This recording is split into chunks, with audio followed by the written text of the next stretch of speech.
ብሔራዊ ጥቅም ማለት አንድ ሀገር ለህልውናዋ ለደህንነቷና ለብልጽግናዋ በጣም አስፈላጊ የምትላቸው ግቦች ፍላጎቶችና ቅድሚያ የሚሰጣቸው ጉዳዮች ናቸው። ስለ ኢትዮጵያ ብሔራዊ ጥቅም ሲነሳም ህልውና አንድነትና የወደፊት እጣ ፈንታ ማለት ነው። የኢትዮጵያ ብሔራዊ ጥቅም የተመሰረተው ሉዓላዊነቷን በመጠበቅ ዜጎቿን ሁለንተናዊ ተጠቃሚነትን በማስፈን ላይ ነው። ከምንም በላይ የኢትዮጵያ ብሔራዊ ጥቅም ከግል ጥቅም ያለፈ አንድነት ማለት ነው። ብሔራዊ ጥቅም ዘመን ተሻጋሪ ነው። ትላንትም ዛሬም ኢትዮጵያውያን ለጋራ ጥቅሞቻቸው ተዋድቀዋል። የጋራ ሀገራቸውንም ገንብተዋል። አድዋ፣ ታላቁ የኢትዮጵያ ህዳሴ ግድብና አረንጓዴ አሻራ በደማቅ የሚነሱ ታሪኮቻቸው ናቸው። ዛሬስ ትውልድ በጋራ ሊቆምለት የሚገባው ብሔራዊ ጥቅም ምንድነው? የዛሬው የዳጉ ፕሮግራማችን ትኩረት ያደርጋል። ጤና ይስጥልን ክቡራን ተመልካቾቻችን፣ ዳጉ ተጀምሯል። ሁለት እንግዶችን ጋብዘናል። ዶክተር መሰረት ሞላ ረዳት ፕሮፌሰር የቢዝነስና ፋይናንስ አማካሪና የህዝብ ተወካዮች ምክር ቤት አባል ናቸው። ሌላኛው እንግዳይ ደግሞ ዶክተር ሙልጌታ አየለ ረዳት ፕሮፌሰር በአዲስ አበባ ዩኒቨርሲቲ የሰላምና ደህንነት መምህርና ተመራማሪ ናቸው። ክቡራን ተመልካቾቻችን ፕሮግራማችንን በመከታተል በመደወል አስተያየት በመስጠት አብራችሁ እንድትቆዩ በኢትዮጵያ ቴሌቪዥን እንዲሁም በፌስቡክ ገጻችን እንድትከታተሉን በአክብሮት የምጋብዘው ከመላ የቴክኒክ የዳይሬክቲንግ ባለሙያዎች ጋር በጋራ በመሆን አመት ራህማን ጀማል ነኝ። መልካም ቆይታ ይሆንላችሁ።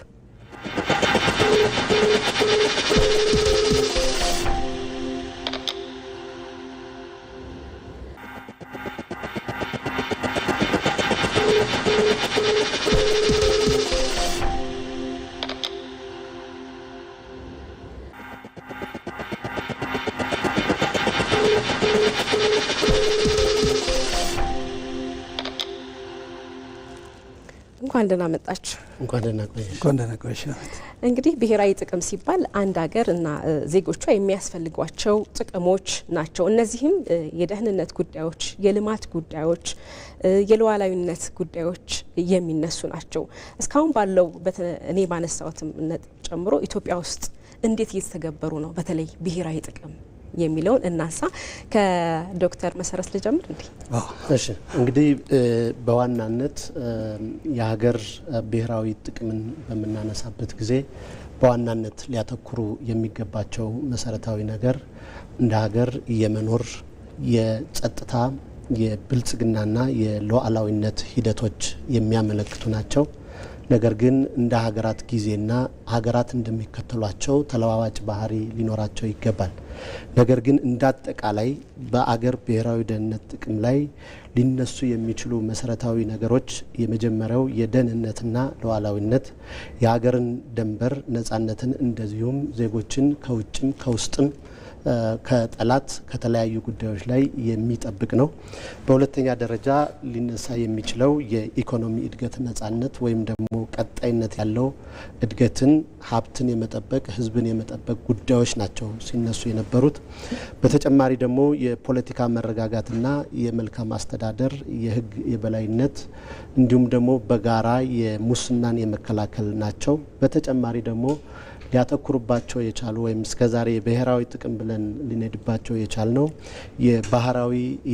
የብሔራዊ ማንነት እሴቶችን የሀገርን ባህል የመጠበቅ መሰረታዊ እሴቶችን የመንከባከብና የሀገርን ኩራት ወይም ደግሞ ተጽዕኖ በመፍጠር ላይ ያዘወተሩ ናቸው ማለት ነው።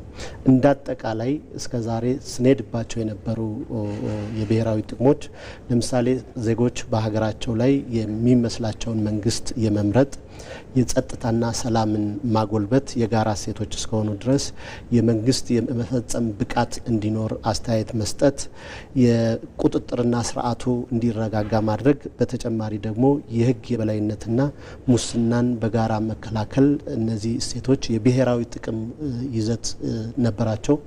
በተለይ ግን በአሁኑ ባለፉት 7 ዓመታት ደግሞ የጋራ እሴት የሆነ ለምሳሌ ከዘመናት ይዘነው የመጣን ለምሳሌ የአባይ ግድብ የጋራ የብሔራዊ ጥቅም ነው። አረንጓዴ አሻራን ብንመለከት የጋራ አገራዊ ጥቅም ነው። እንደዚሁም ደግሞ ሌሎችን ለምሳሌ የፋይዳ መኖር እያንዳንዱ ዜጋ የፋይናንስ ስርዓት ቁጥጥሩ እንዲኖር ራሱ የሀገር ብሔራዊ ጥቅም ማስከበሪያ ናቸውና በዋናነት ፎከስ አድርገን ስንሰራባቸው የነበሩ የሀገር ደህንነት፣ የኢኮኖሚክ እድገትና ነጻነት፣ የፖለቲካ መረጋጋትና የብሔራዊ ማንነቶችን እሴቶች መጠበቅ ናቸው ማለት ነው። እንግዲህ ጥሩ አድርገው እርስዎም ገልጸውታል። የብሔራዊ ጥቅም ሲነሳ ውስጡ የሚነሱ የዜጎች መጠቀም፣ የሀገር ሉዓላዊነት፣ አንድነት የሚሉ ሀሳቦች ይንጸባረቃሉ። በተለይ ባለፉት 7 ዓመታት እነዚህ ጉዳዮች ጎልተው እንዲነሱ የዜጎችም ጥቅም ተቋማዊ እንዲሆን ሪፎርሞች እየተደረጉ ነው። ከጊዜ ጋር ግን ስናነሳው የብሔራዊ ጥቅም ሲነሳ በጊዜ ተለዋዋጭ ነው ወይ? ለምሳሌ ሀገራት ወይም እና አሜሪካን የመሳሰሉ ሀገራትን ብናይ አንድ ብሔራዊ ጥቅም አላቸው። መሪዎች በተቀያየረ ቁጥር መንገዱ ነው እንጂ የሚቀያየረው መዳረሻቸው አንድ ነው ይባላል አይደለ? እኛስ ይሄ ሂደት ምን ላይ ነው ያለው? አመሰግናለሁ አመት። እንግዲህ ዶክተር እንዳሉት ብሔራዊ ጥቅም ማለት አንድ ሉዓላዊ የሆነ አገር ከሌላው ሉዓላዊ ሀገር ጋር የሚያደርጓቸው ግንኙነቶች ናቸው። እነዚህ ግንኙነቶቻቸው ምን ሊሆን ይችላል? ደህንነትን ማስጠበቅ፣ ይሄ ሴፍቲውን ሴኩሪቲውን የማስጠበቅ ጉዳይ አንዱ ይነሳል። ሁለተኛው እድገታቸውን ለማረጋገጥ ይሄ ዲቨሎፕመንት ላይ አንድ ሀገር የሚያድግበት ደረጃ አለው። እሱን እያረጋገጠ ለመሄድ ይጠቀማል። የሚከተሏቸው አንዳንዶቹ ግቦችና እሴቶችንም በዛ ውስጥ ይጨምራል። ግቦችና እሴቶች እነዚህ ነገሮች ምን ይሆናሉ? አንዳንዴ ቅደም ተከተሎችን ይሰጧቸዋል። ለምሳሌ የውጭ ፖሊሲዎቻቸው ምን ሊሆን ይችላል? በየትኛው እሳቤዎች ሊቃኙ ይችላሉ? ለምሳሌ በጋራ ተጠቃሚነት፣ ሰጥቶ በመቀበል፣ ጎረቤትን ሰላም የሚያደርግ በትብብርና በህብረት ለእድገት የሚደረግ ሂደቶችን ሊሆን ይችላል። ይሄ አካላዊ ደህንነትን ይሄ ሶቨርኒቲ የምንለው በአገራት መካከል ከፍተኛው የሆነ ሃይስት ፓወር ኦፍ ስቴት እንለዋለን በእኛ። ሃይስት ፓወር ኦፍ ስቴት ማለት አገር ለመባል 5 መሰረታዊ ነገሮች ይኖታል። ከነዛ መካከል አንዱ ሃይስት ፓወር ኦፍ ስቴት የሚለው ሉዓላዊነትን መሰረት ያደረገ ነው። ሌላኛው የፖለቲካ ህልውናውን የባህል ወጥነትን ያካተተ ሊሆን ይችላል። የአንድ ሀገር ልዩ ባህርንም ልዩ ታሪክንም ይጨምራል። እዛ ውስጥ መካከል ምን እናያለን? ጂኦፖለቲካ አቋምን በአብዛኛው ዓለም አቀፍ ግንኙነቶችን የሚጨምር ነው ብሔራዊ ጥቅም ሲባል። ድሮ አገራቶች ብሔራዊ ጥቅማቸውን ለማስጠበቅ ጂኦፖለቲካና ጂኦ ስትራቴጂን እንደ ዋና መሰረት አድርገው ይጠቀሙታል። አሁን ባለ ሁኔታ ላይ ግን ከሱ ተጨማሪ ነገሮች መጥተዋል። ብሔራዊ ጥቅምን የሚያስጠብቁ አገራቶች አንደኛው የሳይበር ጎራዎችን በበላይነት መቆጣጠር፣ ሁለተኛው ይሄ የኢነርጂ ኮሪደሮች የዘይት መስመሮችን በበላይነት ማስተዳደር መቆጣጠር፣ ሌላኛው በጣም በከፍተኛ ደረጃ ሁሌም የሚነሳው የንግድ ወደቦችን በዛ መካከል የጦር ቤዞችን በበላይነት መቆጣጠር አዲሱ የጂኦፖለቲካና የጂኦ ስትራቴጂ አቅጣጫው ነው መጥቷል። አገራቶች ብሔራዊ ጥቅሞቻቸውን ለማስጠበቅ ጂኦፖለቲካና ጂኦ ስትራቴጂን እንደ ኃይል እንደ ዋና ምሰሶቸው ፒለርስ አድርገው ይጠቀሙታል። ለምሳሌ ይሄ ቤት ሲቆም ምሰሶዎች አሉት። ምናልባት እንግዲህ ፕሮግራም ሁሉም ጋር ተደራሽ ሲሆን የገጠር ማህበረሰብ በደንብ ይገባዋል። ምሰሶ የሚለው መሀል ላይ ያለው ጂኦፖለቲካና ጂኦ ስትራቴጂ አገራቶች ብሔራዊ ጥቅማቸውን በበላይነት ለማስጠበቅ በዋናነት የሚጠቀሙባቸው ይሆናል። ስለዚህ እዚህ ውስጥ ቅድም አንቺም ካነሳሽው አገራቶች እንግዲህ መሪዎች በተለያየ ጊዜዎች ይቀያየራሉ። አንዳንዴ አገርና በመሪዎች መካከል ያለውን ልዩነት በደንብ ማወቅ ነው። አገር ማለት ተፈጥሯዊ ነው። መሪዎች ማለት በፖለቲካ ነው። በፖለቲካ ማለት ይሄ መንግስት የምንለው በፖለቲካ አሳይመንት የሚወስድ ነው። ከጊዜ ወደ ጊዜ ይቀያየራል። ምናልባትም ደግሞ መቃየሩ ሂደቱ አንዳንዱ በተፈጥሮ ሞት ይሞታል።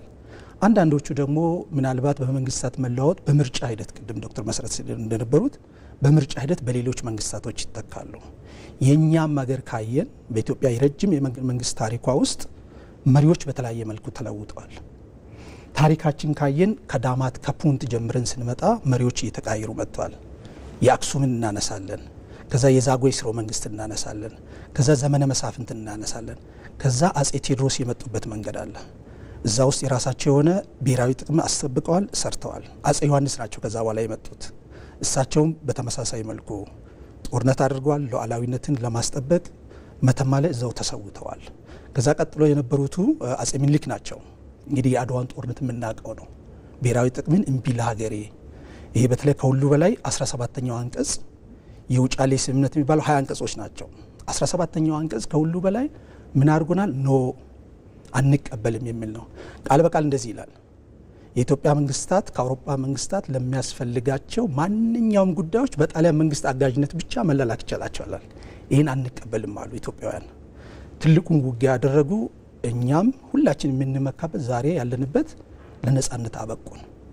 ይሄ የብሔራዊ ጥቅም ጉዳይ ነው። ልጅ ኢያሱ ከዛ በኋላ ንግስተ ነገስታት ዘውዲቱ አፄ ኃይለ ሥላሴ እያልን መሪዎች ሲመጡ ከዛ በኋላ ከአፄ ኃይለ ሥላሴም እንግዲህ ጀነራል አማን አምዶም ሚካኤል ናቸው፣ የኢትዮጵያ ርዕሰ ብሔር ናቸው።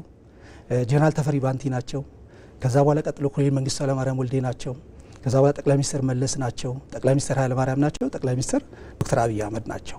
በዚህ መካከል አገራት መሪዎች እየተለዋወጡ መጥተዋል። አገር ግን ቀጣይነት ያለው ነው። ስለዚህ አንዳንዴ የምንታታብን ሀሳብ እሱ ነው። አገር ቀጣይነት ያለው ተፈጥሯዊ ሆኖ መንግስታቶች ግን በተለያየ ጊዜ በፖለቲካ መዋቅር ያላቸው ፖለቲካቸው አንዳንዶቹ ያው ሰርተው ሄደዋል። በዚህ ውስጥ ምን አለ? ታሪክ አለ፣ እሴት አለ፣ ብሔራዊ ጥቅሞች ይኖሩናል። መልካም እንግዲህ በተለያየ ጊዜ እርስዎ እንዳነሱት የኢትዮጵያ ብሔራዊ ጥቅም በተለያየ ቅርጽ ሲከበር ነበረ። እንግዲህ በዘመናዊ ኢትዮጵያ ታሪክ ውስጥ ለነጻነት የተከፈለ ዋጋ አለ። የልጅ ኢያሱን እንኳን ብናነሳ ዳር አካባቢ ያሉ ህዝቦችን ወደ ማዕከል ይሄ ሴንተር ፔሪፌራል የሚባለውን በማምጣት የነበራቸው አስተዋጽኦ እነዚህ ሁሉ የብሔራዊ ጥቅም አንድ አካል ናቸው። አሁን ላይ ግን ሁሉም አንድ ላይ መዋቅራዊ ሆነው ብሔራዊ ጥቅማችንን እናስጠብቅ እያልን ነው። ሰሞኑ ደግሞ ይሄ ከ2 ዓመት ጀምሮ ደግሞ ጠቅላይ ሚኒስትር ዶክተር አብይ አህመድ የባህር በር ጥያቄዎቻችን ተገልጠው ያልነበሩት በጠረጴዛ ላይ መጥተዋል። የህዝብ ጥያቄ ሆኗል። የነበረው ጥያቄ እንዲነሳ ሆኗል እና ይህ ምን ማለት ነው ከብሔራዊ ጥቅም አንጻር የሚለውን እሺ እንግዲህ ለማስተካከል ያህል እንግዲህ የኢትዮጵያ የባህር በር እንዲኖራት ከዛሬ 7 ዓመት በፊት የመጀመሪያው የዶክተር አብይ መንግስት በሚመሰረትበት ሰዓት በክብርት ሳህለወርቅ ዘውዴ በፓርላማ የተነገረ ነው። ነገር ግን ብዙ ሰው እሱን የማስታወስ ወይም ደግሞ ያንን የዛን ጊዜ እንደ አጀንዳ ሆኖ እንደ ሞሽን የቀረበ መሆኑን ይዘነጋዋል። ትክክል ነው። በዚህ በባለፉት 7 ዓመታት ጊዜውንና ወቅቱን የሚመጥን የብሔራዊ ጥቅም መጥተዋል። ከነዚህ ብሔራዊ ጥቅም አንጻር አንዱ የመጀመሪያው የባህር በር እንዲኖር ማድረግ ነው። እንግዲህ ለምንድን ነው የባህር በር የኢትዮጵያ ከፍተኛ ብሔራዊ ጥቅም የሆነው በምንልበት ሰዓት አሁን ወቅቱ በሚጠይቀው የመጀመሪያው የኢኮኖሚ ነጻነትንና ደህንነትን ለኢትዮጵያ ሊያመጣ የሚችል በመሆኑ ነው። በታሪክ አጋጣሚ የባህር ወደብ እንድናጣ ተደርጓል። ወይም በዚህ ሰልፍ ኢንተረስት ወይም በተወሰነ የቡድን ኢንተረስት ምክንያት የሀገር ጥቅም ወደ ቡድን ኢንተረስት ተቀይሮ ይሄንን ነገር አችብ ሳናደርግ መተናል። ነገር ግን ይሄንን የባህር በር ጉዳይ የአገር ብሔራዊ ጥቅም ለማድረግ መንግስት እየሰራበት ያለ አንዱ በዋናነት ኢትዮጵያ የኢኮኖሚ ነጻነትና ደህንነቷን ልታረጋግጥ የሚገባት ስለሆነ ነው። የኢትዮጵያ የኢኮኖሚና ነጻነት ደህንነት መንጸባረቅ ለቀጠናውም እንደዚሁም ደግሞ ለአፍሪካ አገራት ከፍተኛ የሆነ አስተዋጽኦ እያደረገ ነው። እንግዲህ ኢትዮጵያ የአየር ኃይላችን ወይም ደግሞ የአየር ትራንስፖርታችን በምናይበት ጊዜ አብዛኛው ቀጠናዎች ትራንዚት የሚያደርጉበት ቦታ ነው።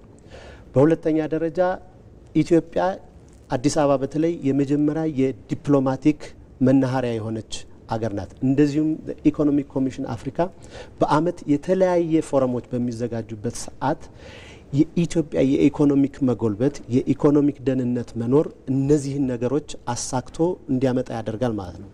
በሁለተኛ ደረጃ የባህር በር መኖር የኢትዮጵያ የባህር በር መኖር ከፍተኛ አስተዋጽኦ ያለው ለኢትዮጵያ ብቻ ሳይሆን ለቀጠናው ሰላምና ደህንነት ጋር የተያያዘ ነው ማለት ነው። ሌላው ይሄ የባህር በር የአገሪቱ የብሔራዊ ጥቅም እንዲሆን የተፈለገበት ዋና ዓላማ የኢትዮጵያ እድገት ለሁሉም አስፈላጊ ስለሆነ ነው። የኢትዮጵያ እድገት ለአፍሪካ አገራት መብራት ስለሆነ ነው። የኢትዮጵያ የብሔራዊ ጥቅም በባህር በር ጉዳይ እንግዲህ ቅድም ወንድሜ እንደጠቀሰው ዶክተር ሙሉጌታ ከዚህ በፊት የአድዋን ማሸነፍና አልገዛም ባይነት የግለሰብንና የህብረተሰብን ጥቅም ለሌላ ለሶስተኛ ወገን አሳልፈን አንሰጥም በማለት አሁን የፓን አፍሪካኒዝም ሞመንት የተነቃነቀበት ኢትዮጵያ የማይገዙ በራሳቸው የሚሄዱ የሀገራቸውን ሉዓላዊነት ሊያስጠብቁ የሚችሉ ኢቭን ለሌሎች አፍሪካት ኩራትና ተምሳሌት ይሆናሉ ተብሎ በዓለም ሊትሬቸር የተሰራጨበት ነው ያለና በዋናነት የባህር ወደብ እንደ ብሔራዊ ጥቅም ተደርጎ መወሰዱ ለኢትዮጵያ እድገት አስፈላጊ ነው፣ ለአፍሪካ እድገት አስፈላጊ ነው። በሶስተኛ ደረጃ የታሪክና የጂኦ ስትራቴጂ ትርክት ስላለው ነው። ኢትዮጵያ ክሌም የማድረግ የመጠየቅ የነበራትን የጋራ የማድረግ የመጠየቅ መብትም ስላለ ነው ባይዘው እዚህ ጋር ተጨማሪ ጋር የምናየው ምንድነው? ለምሳሌ የአባይ ግድብን በምንገነባበት ጊዜ ምን ያህል ቻሌንጆችና ምን ያህል ተጽዕኖዎች እንደነበረ ያስታውቃል። አሁን ግን አይደለም ለኢትዮጵያ ቀርቶ ለጎረቤት አገራት መብራት የማቅረብ እድል የመስጠት የኢኮኖሚ ተሳታፊ የማድረግ የኢኮኖሚ ጥቅም የማግኘት ሁኔታ ሆኗል። የባህር በርም በዚህ ጉዳይ ነው የሚሄደው። የባህር በር የኢትዮጵያ ብቻ ይሁን ሳይሆን በቀጠና ያሉት አገሮች በጋራ የመጠየቅ ሁኔታ ነው። እንግዲህ በምስራቅ አፍሪካ ትልቁን ብዛ ህዝብ ያዘች ወደ 130 ሚሊዮን ህዝብ ያዘ ህዝብ ከባህር በር ልትዘጊው አትችይም። በባህር በር ምክንያት የሚመጣ ችግር ካለ የቀጠናውም አገራት አብረው ተጋፋጭ ነው የሚሆኑት። እንደዚሁም እድል ካለ ደግሞ አብረው አገራት ነው ይዘውት የሚሄዱ። ሌላው የባህር በር እንደ ብሔራዊ ጥቅም መታየት ያለበት የብሔራዊ ደህንነት እንድምታ ስላለው ነው። የብሔራዊ ደህንነት የሳብ ሪጅናል የክልል የቀጠናዎች አንድምታ ስላለው ነው። ነገር ግን ይሄ የባህር በር በረጅም ጊዜ ራስን የማስተዳደር የሚችል ስትራቴጂ ነጻነትንም ለማምጣት የሚጠቅም ነው። ስለዚህ የኢትዮጵያ የባህር በር ጥያቄ የኢትዮጵያ ብቻ ጥያቄ ሳይሆን የክልል ወይም ቀጠናው ውስጥ ያሉ አገራትም ጥያቄ ነው። እነሱን ሊያሳትፍ የሚችል ነው። እንግዲህ የምናስገባቸውና የምናስወጣቸው ሸቀጦች፣ እቃዎች፣ ለሀገር ደህንነት መጠበቂያ መሳሪያዎች ሁሉንም ነገሮች በራስ ወደብ ወይም በራስ ፖርት ማምጣትና ጥገኛ ሆኖ በጎረቤት አገር ማምጣት የተለየ ነው ማለት ነው። ስለዚህ በዋናነት ከዚህ ባሻገር ከቀጠናው ጥቅም ባሻገር የባህር በር ኢትዮጵያ ውስጥ መኖር የኢኮኖሚ የፖለቲካና የሶሻል ጥቅም አለው። አንደኛ የኢኮኖሚክ ጥቅም በምናይበት ጊዜ የንግድ ወጪዎችን ይቀንሳል። ለምሳሌ በጅቡቲ የምናመጣውና በራሳችን ወደብ ኑሮ የሚመጣው ከፍተኛ የሆነ የንግድ ወጪን ቅነሳ ያመጣል። ኤክስፖርት ሴንተሪክ የሆነ ጉዳይ ያመጣል ወይም ኤክስፖርትን ያስፋፋል። የኢንዱስትሪ እድገትን የኢነርጂና ኢንዱስትሪ መሰረተ ልማትን ለማምጣት ይችላል። እንደዚሁም በዋናነት ደግሞ ኢትዮጵያ ራሷን እስከምትችል የምትፈልገውን ግብአቶች እንደ ማዳበሪያ፣ ነዳጅ፣ መድኃኒትን በተቀላጠፈ መንገድ ህብረተሰብን ሊያመጣ ይችላል ማለት ነው። ባይዘወይ በዚህ የባህር በር ባለመጠቀም ሁኔታ የኢትዮጵያ እድገት የተገታበት መሰረታዊ ነገር አለ። ኢትዮጵያ እንግዲህ በዋናነት በእድገት ጎዳና ናት ያላት። ኢቭን ከላው ኢንካም ካንትሪ ወደ ሚድል ኢንካም ካንትሪ ለመግባት ኢትዮጵያ ፖርት ሊኖራት ይገባል። ኢትዮጵያ ደግሞ ፖርት በሚኖርበት ጊዜ በአብዛኛው ደግሞ ቀጠናው በተረጋጋና ሰላማዊ በሆነ መንገድ ሊኖር ይችላል ማለት ነው። እንግዲህ ፖለቲካዊ አንድምታው የባህር በር ብሔራዊ ጥቅም አድርጎ መሄድ ምንድነው? ኢትዮጵያን በተለያዩ መድረኮች ላይ በተለያዩ አገራዊ አፍሪካዊ ጉዳዮች ላይ ውሳኔ እንድትሰጥ ያበረታታታል ማለት ነው። ምስራቅ አፍሪካ ቀጠናዎች ላይ የተለያዩ ፖሊሲዎች፣ የተለያዩ ስትራቴጂዎች፣ የተለያዩ አይዲያዎች ይንሸራሸራሉ። የተለያዩ ተጽዕኖዎችም ከሀገራት ሊመጣ በሚችልበት ሰዓት ኢትዮጵያ ራሷን ችላ በአቅም በጉልበት እንዲሁም ደግሞ በኢኮኖሚ ጠንክራ የመደራደር አቅሟን የሚያመጣ ስለሆነ ነው።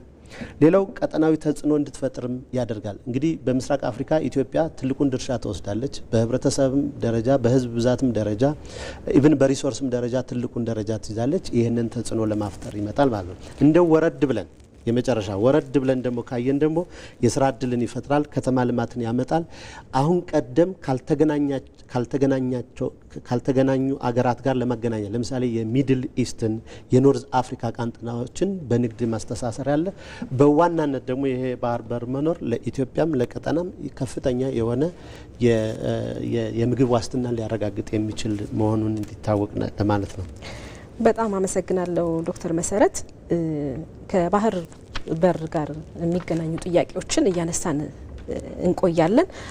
አሁን ግን አንድ አጠር ያለ መረጃ ተከታትለን የምንመለስ ይሆናል።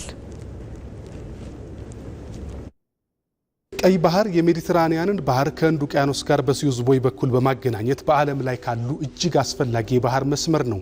ይህ ባህር ወደ 12 በመቶ የዓለምን ንግድ ሰንሰለት ያሳልጣል። ለኢትዮጵያ በቀይ ባህር ያለው ጂኦፖለቲካዊ አንድምታ ከፍተኛ ነው።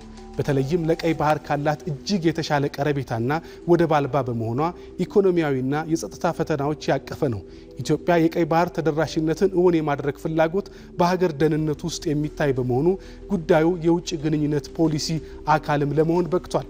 በኢኮኖሚና ታሪካዊ መብቶች መከራከሪያ አንጻር የኢትዮጵያ የባህር በር ግልጽ ተደራሽነት አለ የሚባል አይደለም። ከዚሁ ጋር በተያያዘ ጠቅላይ ሚኒስትር ዶክተር አብይ አህመድ እንዳሉት የኢትዮጵያ የቀይ ባህር መዳረሻነት ኢኮኖሚያዊና የህልውና ጉዳይ ነው። ኢትዮጵያ ከቀይ ባህር እንድትርቅ የተደረገበትን ዓመታት ባልፈጀ ጊዜ ተመልሳ ለባህሩ ተደራሽ የምትሆንበት ጊዜ ሩቅ አይሆንም ብለዋል። ይህም ሰላማዊ በሆነና የዓለም አቀፍ ሕግና መርሆችን በተከተለ መንገድ እውን ይሆናል። ቀይ ባህርን ኢትዮጵያ ለማጣት 30 ዓመት ከዚያ በላይ የወሰደ ትግል ነበር። ታውቃላችሁ። በ30 ዓመት ትግል ውስጥ በብዙዎች ርብርብ ነው ኢትዮጵያ ያጣችው። ሌላ 30 ዓመት ያስፈልጋታል ብዬ ግን አላስብም። በተረጋጋ መንገድ፣ በሰከነ መንገድ በውይይት መሄድ በጣም አስፈላጊ ነው። የፈለገ ብንወያይ ግን ለማጣት የፈጀብን 30 ዓመት ለማግኘት ይፈጅብናል ብዬ ግን አላስብም። መልካም ባልደረባችን ዶክተር አዲስ ተገኘ ያደረሰን ትንታኔ መረጃ ነበር የተከታተል ነው። በተለይ የቀይ ባህር ጉዳይ በሰፊው የተነሳበት ነው። ከስትራቴጂያዊ ከኢኮኖሚና የደህንነት ጉዳዮች አንጻር ያሉ ሁኔታዎችን አየን። ኢትዮጵያ ግዙፍ ኢኮኖሚ ትገነባለች። በተለይ በ2032 ከአፍሪካ ሁለተኛ ትሆናለች ተብላ የምትጠበቅ አገር ናት። እንደዚሁም ደግሞ የዲጂታል ስትራቴጂዎችም አሏት። የዲጂታል 2030 ስትራቴጂ በቅርቡ ነው ይፋ የሆነው። ይህ የሳይበር ደህንነትን የኢኮኖሚ ደህንነትንና አጠቃላይ ጂኦ ስትራቴጂያዊ ጉዳዮችን ስናይ የባህር በር ጉዳይ እንዴት ነው የሚታየው? ዶክተር ሙሉጌታ፣ የኢትዮጵያ የፍላጎቷ ምንጭ ሁሉ የሚቀዳው ከዚህ ከቀይ ባህር ነው። የኢትዮጵያ የፍላጎቶቿ ምንጭ ሁሉ ሊቀዳ የሚችለው ከዚህ ከቀይ ባህር ነው። ከቀይ ባህር ፖለቲካ እናምልጥ እንኳን ብንል እንሽሽ እንኳን ብንል ልናመልጥ አንችልም። ቀይ ባህርና ኢትዮጵያ በታሪክም በሕግም ኢትዮጵያ ስትፈጠርም ከቀይ ባህር ነው የኖረችውም ከቀይ ባህር ነው። ታሪኳም የሚያሳየን እሱ ነው። በጣም ረጅም የሆነ የወታደራዊ ቤዝ የተነበራት ከዚህ ከቀይ ባህርና በኤደን ገነት እስከ ባህረ ሰላጤ ድረስ ያለውን አካባቢ በበላይነት ይቆጣጠር የነበረች የንግድ ወደቦች የነበሯት ወታደራዊ ቤዞች ያላት ግን በታሪክ አጋጣሚ ከዚህ አካባቢ የተገፋች ሀገር በማን በጠላቶቿ በውስጥ ሴረኞች ሁሉም ተባብረው ከዚህ ከባህር አካባቢ እንድትገለል የተደረገች ነው። ዶክተር እዚሁ ጋር ያዙልኝ መለሳለሁ። ደዋይ እናስተናግድ። እሺ ደዋያችንን እናገኛቸው። ሄሎ፣ ጤና ይስጥልን። ሄሎ፣ ማን እንበል? ጤና ይስጥልን። ተክሉቶ እባላለሁ ከወላይታ ዞን አረካ ከተማ። እሺ አቶ ተክሉቶ ከአረካ ሀሳቦትን መቀጠል ይችላሉ። አዎ፣ አጠቃላይ በሀገር ደረጃ የምናየው ብሔራዊ ጥቅም ምንድን ነው የሚለው ላይ ሀሳብ ለመስጠት ፈልጋለሁ። አንደኛ ከ44 ሀገራት ውስጥ ኢትዮጵያ ከፍተኛ ቁጥር ያላት ሀገር ሆና ግን ከ44ቱ አጠቃላይ ባህር በር የሌላቸው ሀገሮች ውስጥ ኢትዮጵያ አንዷ ሆና ነገር ግን ከፍተኛ ሕዝብ ቁጥር ያላት ሀገር ናት። ነገር ግን ኢትዮጵያ መቼም ቢሆን ለጎረቤት ሀገራት ተታፋቃለች እንጂ ጉዳት አድርሳ አታውቅም። ለምሳሌ ያህል ሰጥቶ በመቀበል ኢትዮጵያ ከፍተኛ ሚና ያላት ሀገር ሆና በራሷ ክልል ውስጥ ያለው ወይም ዙሪያ ያሉ ሀገራት ለምሳሌ ኤርትራ ቢሆንም ከኢትዮጵያ ተከዘና ብሉ ናይል ሲጠቀም ነበር የቆየው። ነገር ግን ለኢትዮጵያ ጠላት ሆኖ የቆየ አካባቢ ነው ማለት ወይም ሀገር ነው ማለት ይችላለሁ። ከዛ ባሻገር ሌላው ደቡብ ሱዳንም ቢሆን ባሮ ከኢትዮጵያ ወስደው ከኢትዮጵያ ባሮን በመውሰድ የሚታወቅ ሀገር ሆኖ ግን ለኢትዮጵያ ይህንን ያህል እነሱ ጠቃሚ ነገር ሰጥቶ አያውቁም ማለት ይችላሉ። ሌላው ሱዳንም ቢሆን ሱዳን ተከዜን እና ብሉ ናይልን ከኢትዮጵያ ስትጠቀም የነበረ በብሔራዊ ጥቅም ላይ ግን አንድነትን በመፍጠር በጣም የሚታወቅ ሀገር ሆኖ ሌሎችም መጥቀስ ይችላሉ። ለምሳሌ ኬንያም ቢሆን ኦሞ ወንዝ ሲጠቀም የነበረ፣ ሶማሊያ ዋብ ሸበሌና ገናሌ ደዋን ሲጠቀም የነበሩ አካባቢ ላይ ያሉ ሀገር ናቸው። ነገር ግን ኢትዮጵያ እስከዚህ ለአጎራባች ሀገር ጠቃሚ ሀገር እስከሆነች ድረስ ብዙዎቹ ግን ለኢትዮጵያ መልካም ነገር አስበው አያውቁም እና ለምሳሌ ያህል ባህር በር ህልውና ጉዳይ ነው። ለኛ ለኢትዮጵያውያን አጠቃላይ ህልውና ጉዳይ መሆኑን ኢትዮጵያ መንግስትም በዛው ልክ በእኛ በህዝባችን ጎን ቆሞ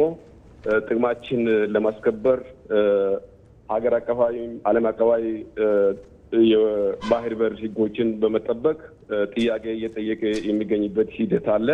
ለምሳሌ ባህር በር እኛ ብናገኝ ከኢኮኖሚ አንጻር ምንድነው ለኢትዮጵያ ያለው ጥቅም የሚለው ነገር ኢኮኖሚ አንጻር ከ20 እስከ 30% ኢትዮጵያ ታድጋለች የሚል የኢትዮጵያ እሳቤ አለ።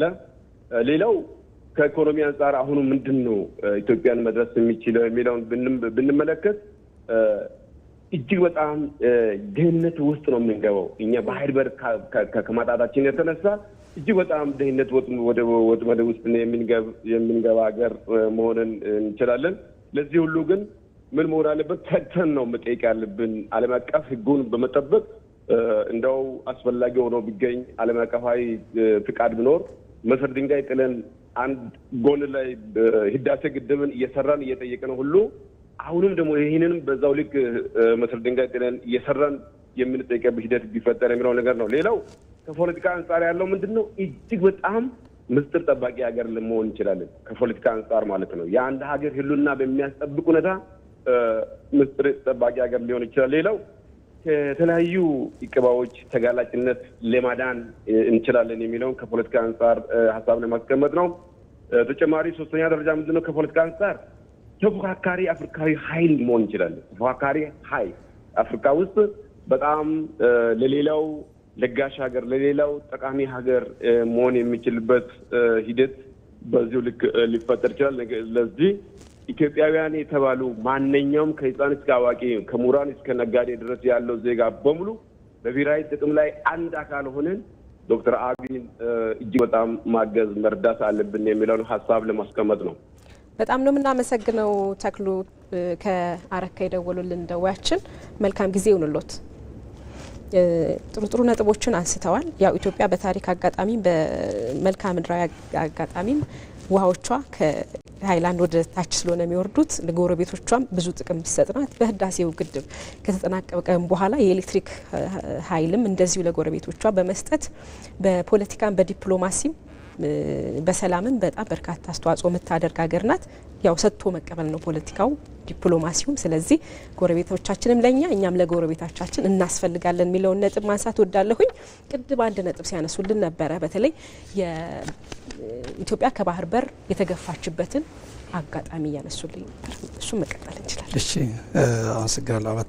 በእርግጥ አድማጫችን በደንብ አርገው ገልጸውልናል። እንግዲህ ብዙ አድማጮች በዚህ ደረጃ ላይ እንደሚሳተፉ ተስፋ እናደርጋለን። ይሄ የብሔራዊ ጥቅም ጉዳይም ስለሆነ ስለዚህ ቅድም ያልነው ኢትዮጵያና የቀይ ባህርን ነጣጥልን ልናያቸው አንችልም። ታሪካችንም ያንን ነው የሚያሳየው። ቀይ ባህር ምንድነው የሚል ነገር ይነሳል። ወደብ በራሱ ምንድነው? ቀይ ባህር ማለት ከኤደን ባህረ ሰላጤ እስከ ህንድ ውቅያኖስ ያለ ረጅም የባህር ክልል ሆኖ እንግዲህ አንዳንዱ ቦታ ላይ ወደ 300 ኪሎ ሜትር ስፋት ያለው ርዝመቱ እስከ 4000 ኪሎ ሜትር የሚሆን አንዳንዶቹ ቦታዎች ላይ እነዚህ አካባቢ ነው።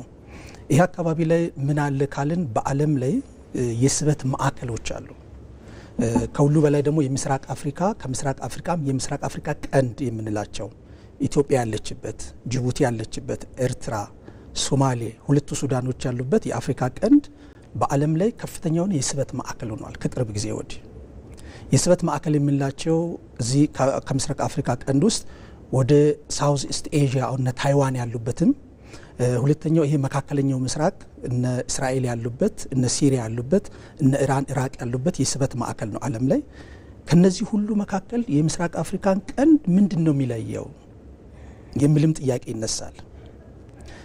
ስለዚህ ኢትዮጵያ ወደ 19 የሚጠጉ ሀገሮች ቅድም ካልነው በዚህ ርዝመት ውስጥ ብዙ ሀገሮች መጥተው ወታደራዊ ቤዛቸውን መስርተዋል። አሜሪካን ከወሰድን ወደ 13042 ኪሎ ሜትር ከዚህ ያክል ርቀት መጥተዋል። ቻይናን ከወሰድን ከ7200 ኪሎ ሜትር በላይ፣ እንግሊዞች ከ6700 ኪሎ ሜትር በላይ፣ በተመሳሳይ ራሽያኖቹም ከ7600 ኪሎ ሜትር በላይ መጥተዋል። የት? እዚህ ምስራቅ አፍሪካ ላይ አዳዲስ ተዋናዮች ተፈጥረዋል። ዩናይትድ አረብ ኤምሬት፣ እንደ ካታር፣ እንደ ሳውዲ አረቢያ፣ እንደ ተርክ አዳዲስ ተዋናዮች ተፈጥረዋል። እኛ ግን እየጠየቅን ያለነው በአንድ የማራቶን ሩጫ ደርስ የምንመለስበት። በቅርቡ አፋር አውስረሱ ዞን ነበርኩ። ወደ ቀይ ባህር ጠጋ ብሎ ያለው አሰብ የሚባለው ክልል፣ አሰል የሚባለው ወረዳ፣ የዛኔ ወረዳ አስተዳዳሪዎች ለሌላ ስራ ነው የሄድኩት፣ ግን መጠየቅ ስለነበረብን ሰመራ፣ ሎጊያ፣ ከዛ አውስረሱ እዛ ጋር ሄድን። እንዴት ነበር ታሪካችሁ? ከቀይ ባህር ጋር የነበራችሁ ትስስር እንዴት ነበር?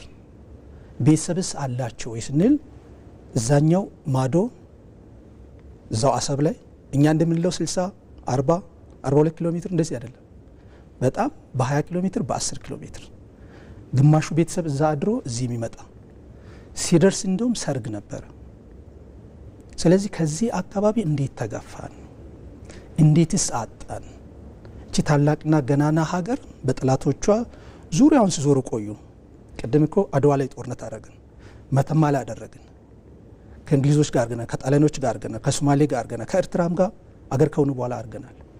ግን እንዴት ነው ያጣነው የሚለው ጥያቄ ኢትዮጵያውያን በትክክል መነጋገር ያለብን። አንዳንዴ እንግዲህ እንዴት እንዳሳጡን አልነገሩንም። እስካሁን ታቡ ነበርኩ ለረጅም አርጊው ያደርጋሉ ብለን እናስባለን። ኢትዮጵያ ብሔራዊ ጥቅም፣ ስለ ብሔራዊ ጥቅም ስናወራ ከዚህ አካባቢ እንዴት ተገፋን? እንዴትስ ነው ያጣነው?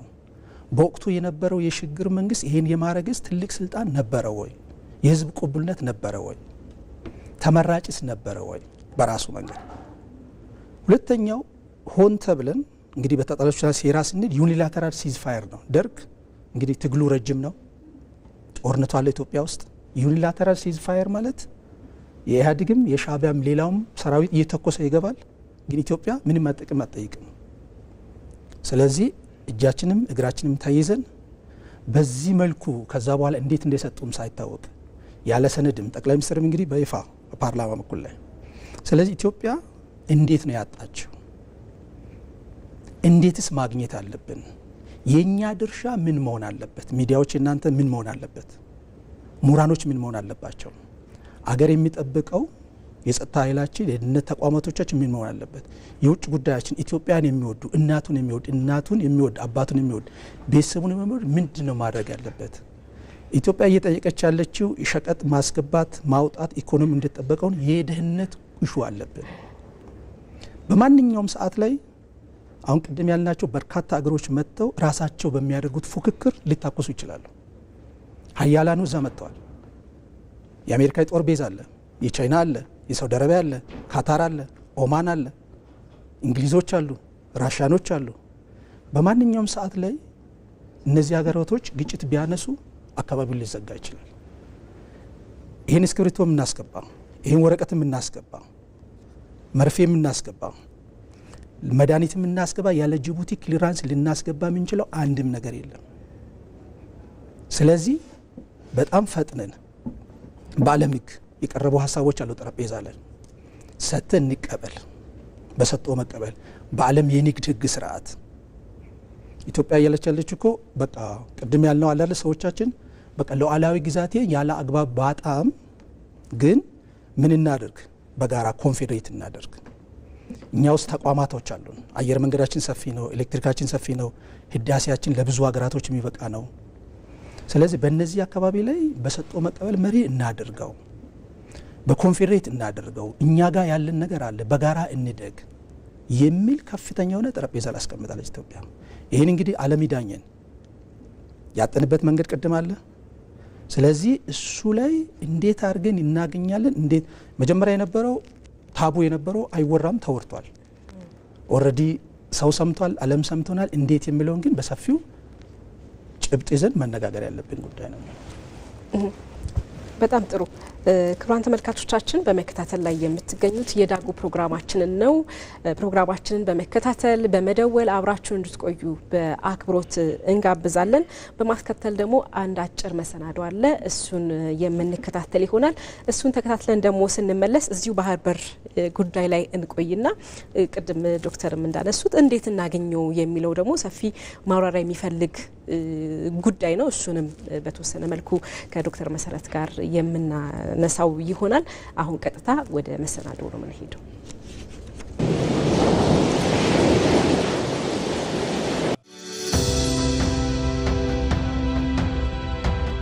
ከሁሉም ጎረቤቶች በሰላም አብሮ ማደግን ታሳቢ ያደረገ በጋራ ለማደግ ጥረት የሚያደርግ በንግድ በኢኮኖሚ የሚተሳሰር መሆን አለበት። ይሄ ማለት ናሽናል ኢንተረስት ኮምፕሮማይዝ የሚያደርግ መሆን የለበትም።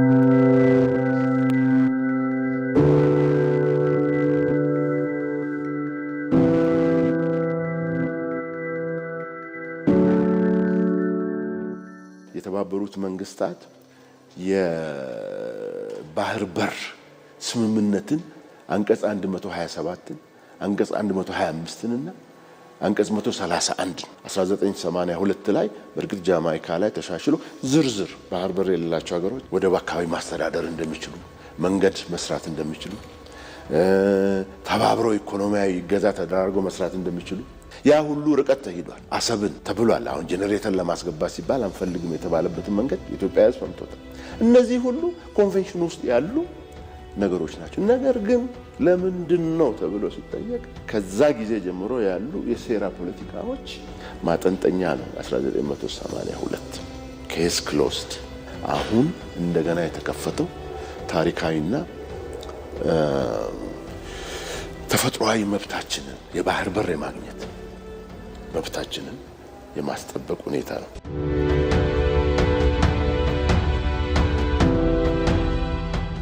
ኢትዮጵያ ወደቧን ባልተገባ ሂደት አሳልፋ ሰጥታ እንደ ኢትዮጵያዊ እያንዳንዱ ኢትዮጵያዊ ዋጋ እየከፈለበት ነው።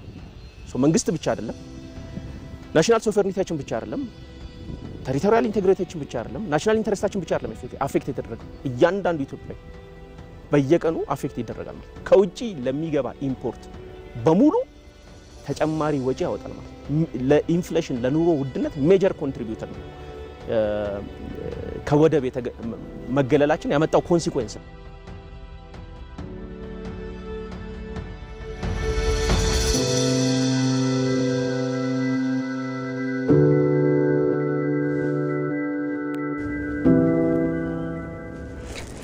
መልካም እንግዲህ ባህር በር ከብሔራዊ ጥቅም እንደዚሁም ደግሞ ከዜጎች ሁለንተናዊ እድገት ጋር ተገናኝቶ የተነሱ ሀሳቦችን ነበረ የተከታተልነው። ክቡራን ተመልካቾቻችን የዳጉ ፕሮግራማችን ይቀጥላል።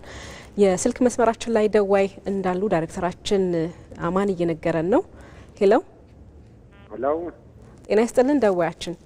አብሮ ይስጥልን። እንዴት አረፈዳችሁ? እኛ በጣም ደህና ነን። ማን እንበል? ከየት ነው? ተስፋዬ ይባላለሁ ከአዲስ አበባ። ማን አሉን? ተስፋዬ ይባላለሁ ከአዲስ አበባ። እሺ አቶ ተስፋዬ ሀሳቡን መቀጠል ይችላሉ። አመሰግናለሁ። ስለ ባህር በር ጉዳይ መሰለኝ አሁን ውይይት የምታደርጉት። መልካም። ባህር በር ሲጀመር በመጀመሪያ ከዚህ በፊትም ኢትዮጵያ ቀኝ ግዛት አልገዛም ብላ ስትከራከር የነበረው በዚህ በኢትዮጵያ ጥቅም ነው። ጥቅም ማለት ደግሞ የብልጽግና ወይን የደርግ ወይን ያለ ስላሴ አይደለም። ይሄ የአገር ጉዳይ ነው፣ የኢትዮጵያ ሕዝቦች ጉዳይ ነው። ይሄ አልገዛም ባይነት ነው እና አሁን እኔ አውቃለሁኝ። እኔ ኤርትራም ነበርኩኝ፣ የቀድሞ ሰራዊቱም ነበርኩኝ። ስንት ዓለም የተሰዋበት ከዚህ በፊት ሲጀመር ቀይ ባህር ማለት ምን እንደሆነ ማቅ ሰው አለ። ከመንግስት ጋር ከፖለቲካ ጋር ነው እንትን የሚሉት እና ይሄ ነገር ቄሱም ሼኩም ሁሉም የኢትዮጵያ ሕዝብ ከደቂቅ እስከ ሊቅ ሊሳተፍበት የሚገባ የመንግስት ጉዳይ አይደለም። ይሄ የኢትዮጵያ ሕዝብ ጉዳይ ነው። የባህር በር የሌለ ሰው ማለት አይን የሌለ ሰው ማለት ነው። ሰው አለ ጭንቅላት መንቀሳቀስ አይችልም።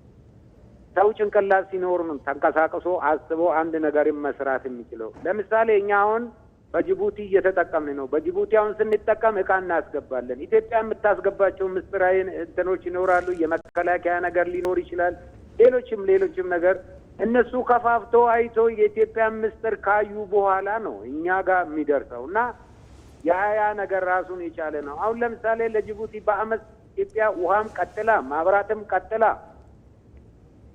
እህልም በዛ ምን የማይገባበት አለ ጅቡቲ በእኛ እኮ ነው። ጅቡቲ እኮ ተራ መንደር ነበረች እኮ እኛ እናውቃታለን በፊት ሰራዊት በነበርንበት ጊዜ እና አሁን ጅቡቲን ሰው ያደረገችው ኢትዮጵያ ናት። ቢቻል ጅቡቲ፣ ኤርትራም፣ ኬንያም እነዚህ ሰዎች ተባብሮ ከኢትዮጵያ ጋር ባህር በሩን እንድንጠቀም አበክሮ መንግስትም ቢሰራበት መልካም ነው። ሁለተኛ ነገር ደግሞ ኢትዮጵያ ቀይ ባህር ላይ ብትወርደው እነሱም ያውቃሉ በየአካባቢ የሚያስተማሩት አሁን ለምሳሌ እነ ግብጽ የሚያስተማሩት አጥፍቶ ጠፊዎች አሉና አልሸባብ እና አይሲስ እነዛ ኢትዮጵያ እንዳታድግ ምንም እንዳታደርግ እኛን የሚያደናቅፉ ናቸው። አሁን ለምሳሌ አባይ ገንብተን ጨርሰናል። አሁን ደግሞ በባህር በኩል መጥቶብናል እና አሁን ቁጭ ብለን እኛ ኢትዮጵያኖች ምን ብናደርግ ነው እንዴት ብናደርግ ነው ከዚህ አዙሪት መውጣት የምንችለው? ቁጭ ብለን ዘር መቁጠር ሳይሆን ዘር ለማሳ ስለሆነ ቁጭ ብለን ተወያይተን በአንድነት ይሄ የባህር በር እንዲሳካ ማድረግ ይገባናል። ለምሳሌ አሁን እኛ ሰራዊት በነበርንበት ጊዜ ቡጥሮስ ጋሊ የተባበሩት መንግስታት ዋና ጸሐፊ ነበሩ። ይሄ ነገር እንዲሳካ ይሰማል እየሰማው ነው። ለምሳሌ አሁን ቡጥሮስ ጋሊ ግብጻዊ ናቸው።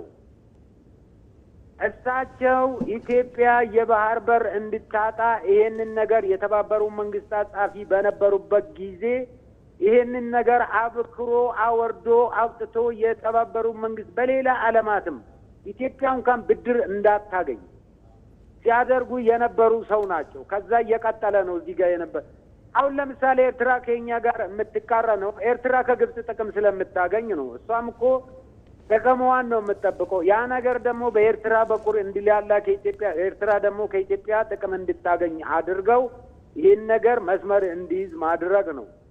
ለምን አሁን በስንት ሚሊዮን ዶላር አሁን ለምሳሌ ኤርትራ ተቃዋሚዎችን ትሰበስባለች። ለነዛ ተቃዋሚዎች እኮ ኤርትራ አይደለም የምትበጅተው ግብጽ ናት የምትበጅተው። እኛ የጥንት ጠላታችን ግብጽ ናት እናውቀዋለን። አሁን አይደለም ድሮም እናውቃለን። የነሱ ማረፊያ እዛ እንደነበረ እናውቀዋለን እኛ ከጥንት ጀምሮ። ስለዚህ የኢትዮጵያ ሕዝብ ይሄንን እንዴት አድርጎ ይፈታል? የወታደሩም የፖሊሱም የሲቪሉም የሼኩም የቄሱም ነው ይሄ ጉዳይ። የኢትዮጵያ ሕዝብ ጥያቄ ነው ይሄ የመኖር ያለመኖር ጉዳይ ነው እንጂ ይሄ የመንግስት ጉዳይ። መንግስት እኮ ቅድም ዶክተር ሲናገር ነበረ፣ ማነው መምህር ሲናገር ነበረ። መንግስት ይመጣል ይሄዳል።